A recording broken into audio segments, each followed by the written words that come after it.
හුඟ දෙනෙක් අමාරු කියලා හිතාගෙන ඉන්න රිසර්ච් ප්‍රොපෝසල් ගැන මේ වීඩියෝ එකකින් අපි කතා කරනවා. මම ඔයාලට ගැරන්ටි කරලා කියනවා මේ වීඩියෝ එක ඉවර වෙනකම් බලුවොත් ඔයාලට පුළුවන් ඔයාගේම රිසර්ච් ප්‍රොපෝසල් එක සතියක් ඇතුළත හදාගන්න. ඇත්තටම හුඟ දෙනෙක් අමාරු කියලා හිතාගෙන හිටියට මේ රිසර්ච් ප්‍රොපෝසල් එක හුඟක් ලේසියි.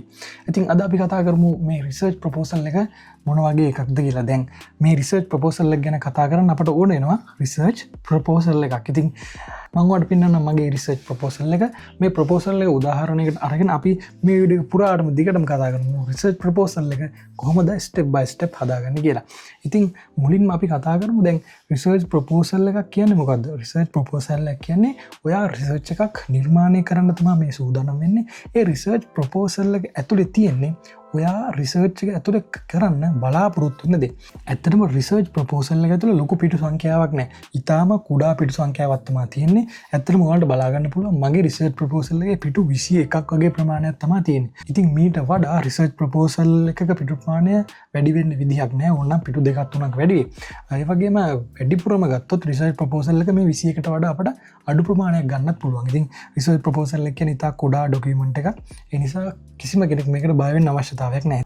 මේ පේනවාට මගේ ප්‍රොපෝසල් එකේ කවර් පේජ් එක. ඉතින් ඔයාලට මුලින්ම පේනවා මෙතන මගේ යුනිවර්සිටි එකේ ලෝගෝ එක සෙන්ටර් කරලා තියෙනවා. ඒ වගේම මැදින් නැවත සෙන්ටර් කරලා දාලා තිනවා මගේ රිසර්ච් ටොපික් එක. ඊට පස්සේ ඔයාලට පේනවා යටින් මගේ නම දාලා තියෙනවා. ඊට පස්සේ ඔයාලට පේනවා මගේ රිසර්ච් එක කරපු වර්ෂය මම මෙතනින් සඳහන් කිරීමක් කරලා තියෙනවා. හරි. ඊට පස්සේ ඔයාලට පේනවා මම රිසර්ච් එක කරලා තියෙන ෆීල්ඩ් එක නැත්නම් සබ්ජෙක්ට් එක මම මෙතනින් සඳහන් කරලා තියෙනවා. ඊට පස්සේ මම මගේ ඩිපාර්ට්මන්ට් එක, ඒ වගේම මගේ ෆැකල්ටි එක සහ යුනිවර්සිටි එක මම මෙතන සඳහන් කරලා තියෙනවා. රයිට්. මෙන්න මේ විදිහට තමයි කවර් පේජ් එක ප්‍රොපෝසල් එක තියෙන්නේ. ඊළඟට අපි කතා කරන්න ටේබල් ඔෆ් කන්ටෙන්ට් එක.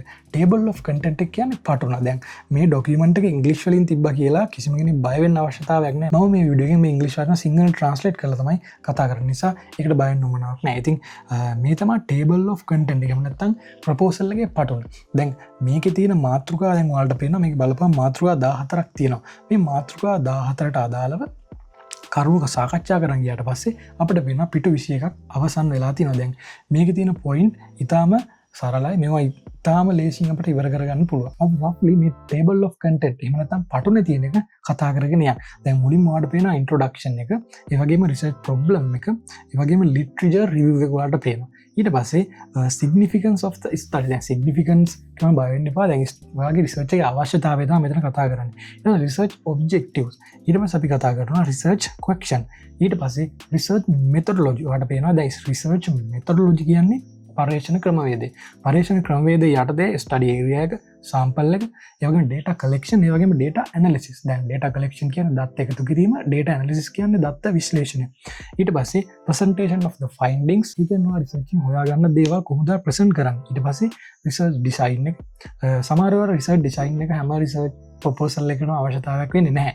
ඊළඟට theoretical framework මේකත් හැම ප්‍රොපෝසල් එකකටම අවශ්‍ය වෙන්නේ නැහැ. ඊට පස්සේ limitation of the study, ඊළඟට time frame of the study, estimate budget, ඊට පස්සේ references page එක. references කියලා කියන්නේ ආශ්‍රිත ග්‍රන්ථ නාමාවලිය. ඉතින් දැන් table of content එකේ මේ තියෙන කරුණු අපි එකින් එක කතා කරගෙන යනකොට අපිට පුළුවන් වෙනවා රිසර්ච් ප්‍රොපෝසල් එක කවර් කරගන්න. ඉතින් වීඩියෝ එක ඉවරනකම් බලන්න. මොකද මගින් ඔයා skip කරලා ගියොත් ඔයාලට මේ වීඩියෝ එකේ සම්පූර්ණ දැනුම ගන්න වෙන්නේ නැහැ. ඉතින් table of content එකේ ඔයා දැනගන්න ඕන දේවල් තියෙනවා. දැන් මේ table of content එක අපිට මේ introduction කියන එක ක්ලික් කරාට පස්සේ අපි introduction එකට යනවා. දැන් මේ විදිහට table of content එක හදාගන්න යම්කිසි ක්‍රමවේදයක් තියෙනවා. ඉතින් ඒක ගැනත් අපි ඉස්සරහට වීඩියෝ ගේනවා. ඉතින් channel එක තාම subscribe කරලා නැත්නම් අනිවාර්යෙන් subscribe කරන්න අමතක කරන්න එපා. ඉතින් අපි යන් introduction එකට.